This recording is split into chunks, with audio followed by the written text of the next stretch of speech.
रमज़ान में मैं जो हूँ इस्लामी मौज़ूआत का इंतखाब किया हुआ है और इन्हीं मौज़ूआत पर बातचीत कर रही हूँ। मेरा नाम ज़ैबुन्निसा ज़ेबी है, कराची पाकिस्तान से मेरा ताल्लुक़ है और आज मैं बात कर रही हूँ हज़रत इब्राहीम अलैहिस्सलाम पर। तकरीबन 250 साल बाद दरियाए दजला और फ़ुरात की वादियों ने एक और करवट ली।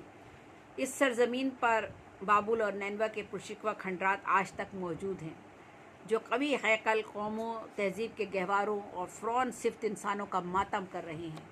दरियाए फ़ुरात के किनारे नसीरिया से 15 किलोमीटर दूर तारीख़ी बस्ती उर्क है।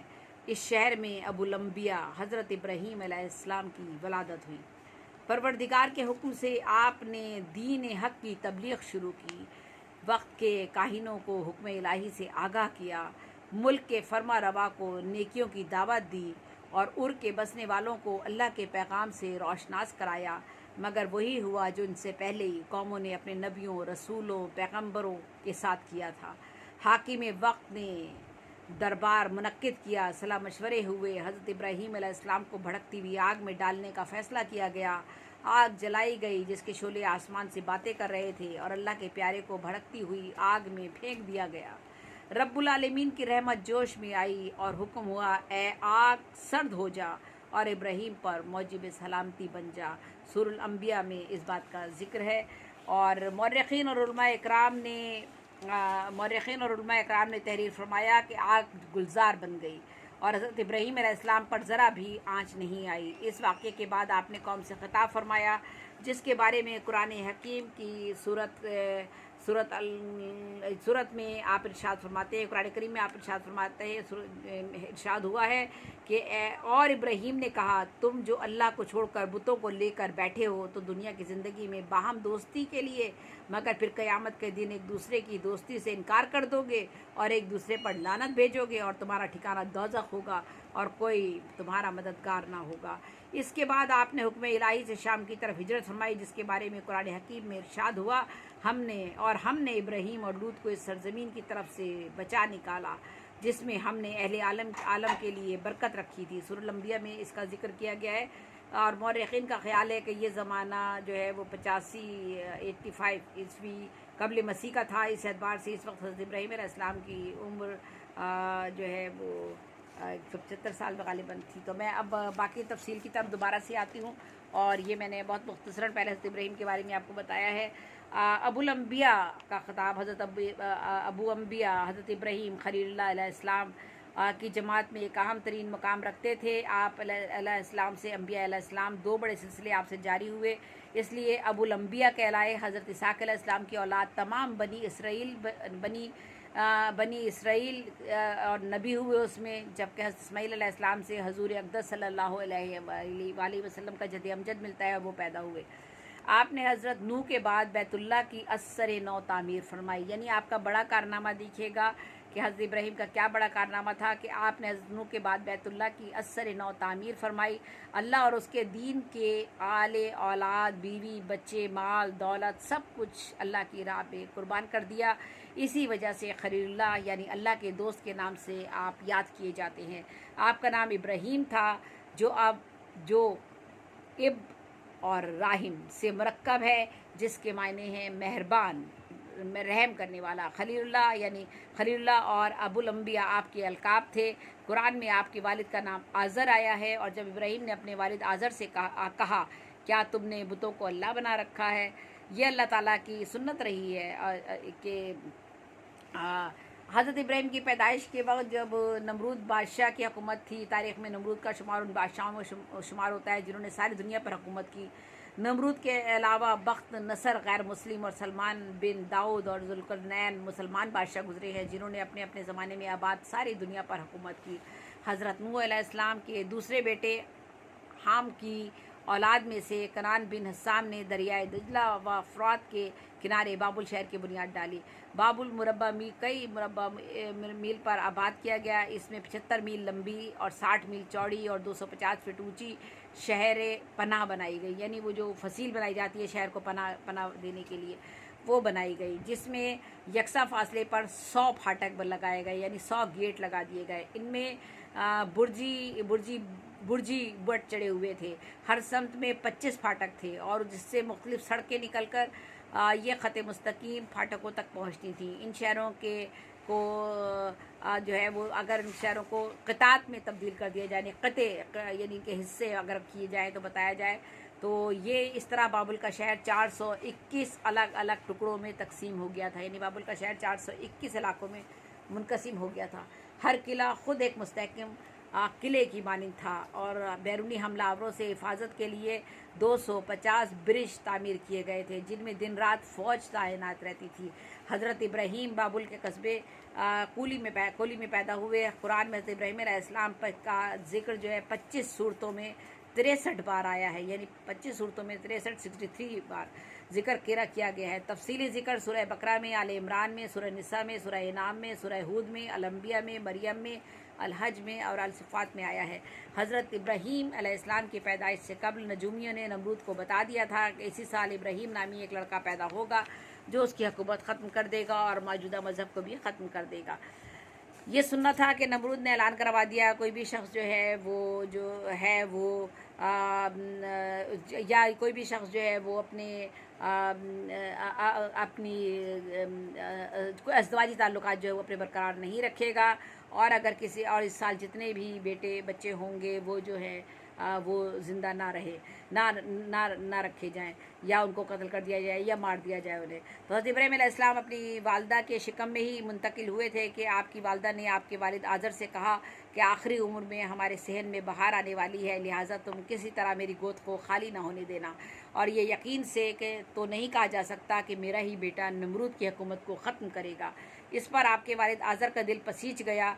तारीख़ और रवायत के मुताबिक आपकी वालदा का शिकम दीगर औरतों की तरह ज़्यादा बढ़ा हुआ नहीं था और आपकी वलादत एक गार में हुई जहाँ आपके वालिदैन वक्तन फ़वक्तन जाते रहते थे और आम बच्चों के मुकाबले में आपका जिस्म तेज़ी से नशोनुमा पाता रहा। अल्लाह ताला अंबिया अलैहिस्सलाम की तरबियत बराह रास्त फरमाते हैं और हज़रत इब्राहीम को तो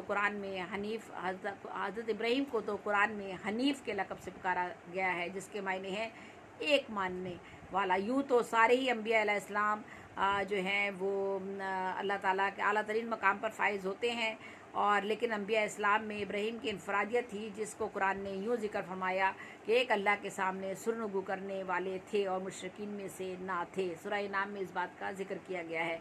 आपके ज़माने में बाबुल के लोग बुतों और सितारों की परस्तिश किया करते थे। जब आप बड़े होकर काट से निकल कर घर आए तो नज़र आसमान पर पड़ी, देखा तो एक सितारा चमक रहा था। आपने अपने आप से सवाल किया, क्या ये मेरा रब है? जब वो गायब हो गया तो आपने फरमाया, मैं छुप जाने वालों को दोस्त नहीं रखता। और जब चाँद का ज़हूर हुआ तो फरमाया, क्या ये मेरा रब है? लेकिन जब वो भी निगाहों से ओझल होने लगा तो फरमाने लगे, अगर मेरा रब हिदायत ना करता तो बिलाशुबा मेरा शुमार गुमराह लोगों में हो जाता। इसके बाद सूरज तुलू हुआ तो फरमाने लगे, क्या ये मेरा रब है या ये मेरा रब है? क्योंकि ये सबसे बड़ा भी है और रोशन भी है। शाम होने तक सूरज भी ग़ुरूब हो गया। इस मौके पर कुरानी अल्फाज में कहा जाता है, और जब सुबह को सूरज तुलू हुआ तो उसकी चमक को देखकर इब्राहीम ने कहा, ये मेरा रब है क्योंकि ये बड़ा है। लेकिन जब वो ग़ुरूब हो गया तो उन्होंने कहा कि ऐ मेरी कौम, जिसको तुम लोग खुदा के साथ शरीक ठहराते हो, मैं उससे बेजार हूँ और मैं इस ज़ात की तरफ अपने चेहरे को मोड़ता हूँ जो आसमान और ज़मीन को पैदा करने वाला है, और मैं मुशरिकीन में से हरगिज़ नहीं हूँ। यानी उससे पहले लोग चाँद की, सूरज की, सितारों की पूजा करते थे, बुतों की पूजा किया करते थे। और ये जो बात मैंने अभी पढ़ी है ऊपर, ये सारे यह सूरह इनाम में इसका जिक्र किया गया है। जब इब्राहीम बड़े हुए तो उनके वालिद आज़र ने उन्हें बुत बनाकर देते और उनसे कहते कि बेटा जाओ इसे बाज़ार में जाकर बेच कर आ जाओ। उनके वालिद जो थे वो बुत तराश थे और बुत बनाया करते थे, वही उनका रोज़ी का गालिबन ज़रिया था। और वो जो थे बुत बनाकर इब्राहीम को देते और उनसे कहते कि जाओ इसे बाज़ार में बेच कर आ जाओ। आप बाज़ार जाते और फरमाते लोगों से, ये पत्थर के बुत ख़रीद लो, ये पत्थर के बुत ख़रीद लो, और ये भी सुन लो कि इनके कब्ज़े में ना नफ़ा है ना नुकसान है। ये सुनकर लोग हैरान रह जाते और उनसे कोई भी बुत ना ख़रीदता।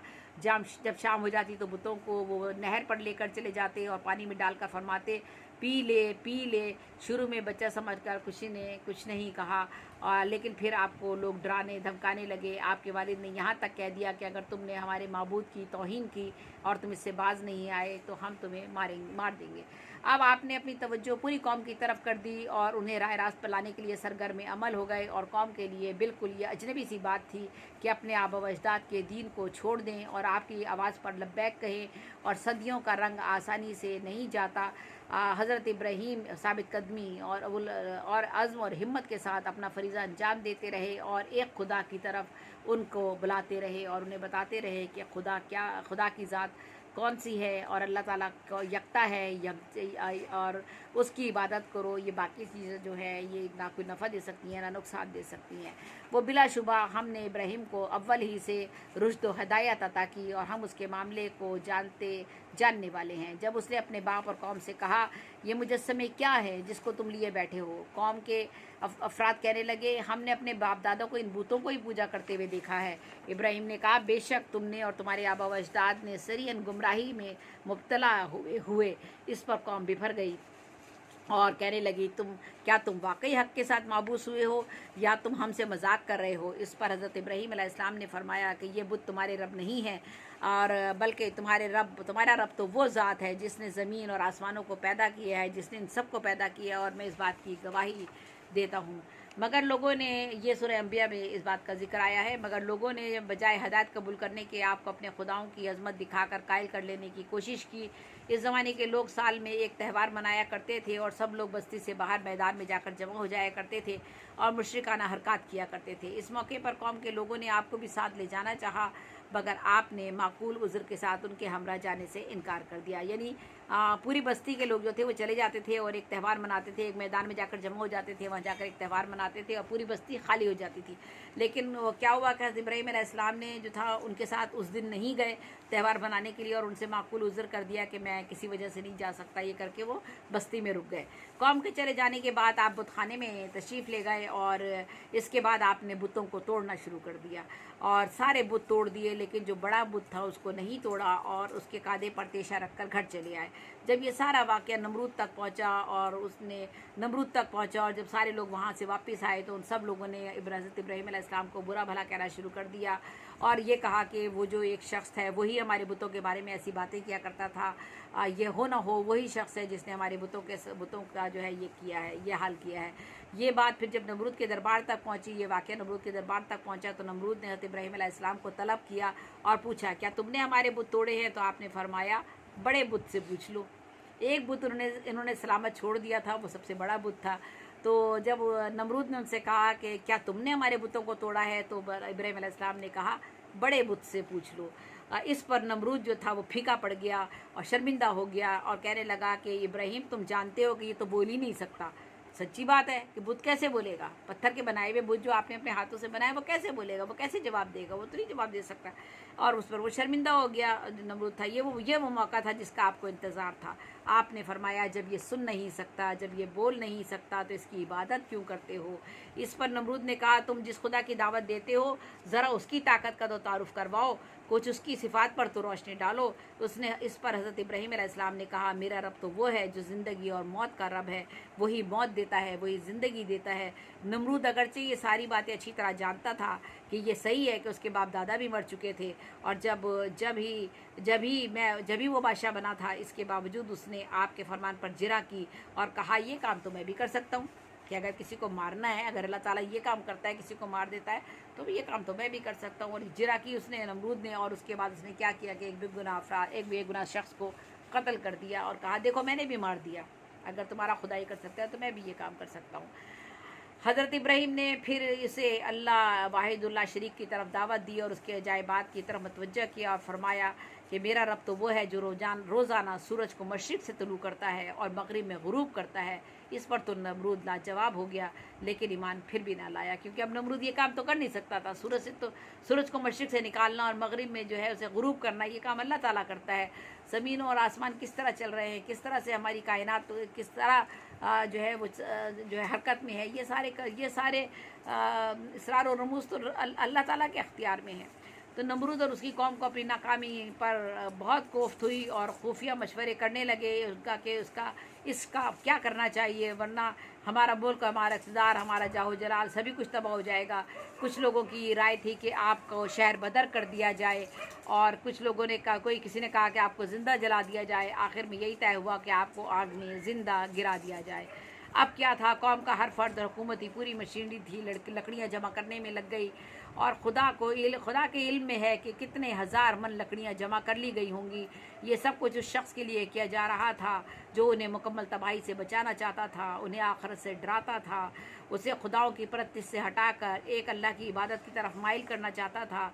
जो आग के शोलों से, जब आग के शोले आसमान से बातें करने लगे और उसकी तपिश दूर दूर तक महसूस होने लगी, तो हज़रत इब्राहीम अलैहिस्सलाम को आग में फेंक दिया गया। उस पर अल्लाह के रब्बुल इज़्ज़त ने आग से ख़िताब फरमाया, ए आग, हज़रत इब्राहीम के लिए ठंडी और सलामती वाली हो जा, यानी बहुत ज़्यादा सर्द नहीं और सलामती वाली हो जा। अल कुरान में इसका जिक्र है। हज़रत इब्राहीम दहकती हुई आग में इस तरह रहे कि आपका एक बाल भी नहीं जला, और जब आप सही वसल्लम बाहर तशरीफ़ लाए तो कौम देखकर हैरान रह गई।